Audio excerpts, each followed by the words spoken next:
today is day 13. So today we're going to be talking about what junior associates need to know from day 1. If you're just about to start your first year as an associate, AI is going to shape your job differently than it has shaped your training. Here's what I'd want a junior associate to walk in, or even actually a new intern, a paralegal to walk in already knowing in a law firm.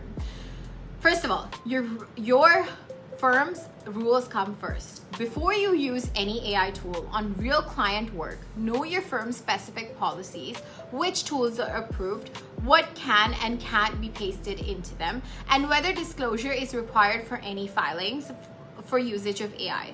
Don't assume that the general AI is fine and you are just using it on your personal thing, on your personal laptop.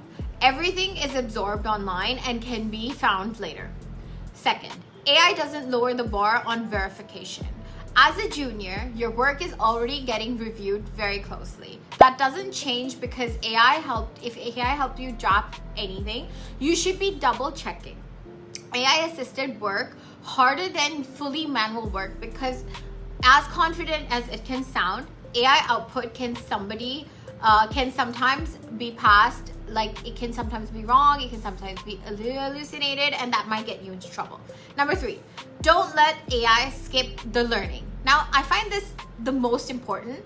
There's a real risk for law students, junior lawyers, and everybody who's still learning, because when I was doing my process of articling, I did not have AI, so everything was done manually. So understanding all the concepts deeply and getting your learning process is also very important. That's why I would explain that, you know what, you should do this manually instead of using AI, and just take maybe bits and pieces of help if necessary. Number 3, build the verification habit very early. Now, the lawyers getting into trouble with AI are rarely the ones who build strong verification habits early in their careers. Whatever level of citation checking and fact checking discipline you built as a junior associate is the habit you're going to carry on for the rest of your practice and the rest of your career.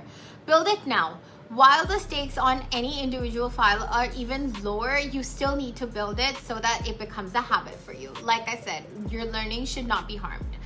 And you're still responsible. So the next one is that you're still responsible. Even as the most junior person in a law firm, giving the liabilities and the fact that you have to remain with that honesty, candor, and confidentiality, you have a professional responsibility even if you're a junior or a senior. And treating an AI tool, even if it's doing the job faster, you really need to pull up with the verification and the learning process.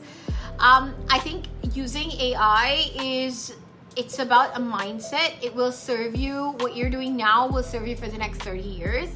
And I think as an articling student who did not have artificial intelligence a few years back when I was doing when I joined as a junior lawyer, I feel that definitely it took me long hours, but the learning I have now has created a different part of me, or has changed me completely. And now when I use artificial intelligence, sometimes I do choose to do things, manually the way I used to, just so I don't have to spend so much time on the verification. So this is one of the key takeaways of this video, and I really hope that it helps people. And I know it's not as using artificial intelligence saves you a lot of time, but I think it should. Any file you pick up, even if it's low in importance or it's high importance, I believe that you should really manage it with that professional responsibility and ethics, which you would want. If you were, you should be empathetic. Like, if you were the client in that place, what would you feel, and how would you take up this responsibility you take up that file? But I'm sure as law students now and people who are becoming junior associates, it has been a few years since ChatGPT and everything has been in existence. So I'm sure you guys have a way around all these things. And I'm speaking maybe a little older terms for you. I would love to know your opinion on that, but I would definitely say that the best thing is to be watch out and check what you're doing and what you're using. What tools are you using? I'm sure a lot of firms by now do have, especially a lot of bigger firms, international firms do have policies. Definitely go through those policies. Understand what your firm requires from you. Understand if they have an in-house workflow or they have an in-house tool. So a lot of bigger firms, which are international firms, have their own workflow tools or search engines, which is really great for people who are just starting out because that really helps them. Another tip I would like to give you is use for legal research, use legal AI tools. Canly, Westlaw, and I'm sure there's a lot of tools out there which you can use now to help you with your legal research, and drafting as well. And that's what I would like to say, and see you tomorrow. Thank you.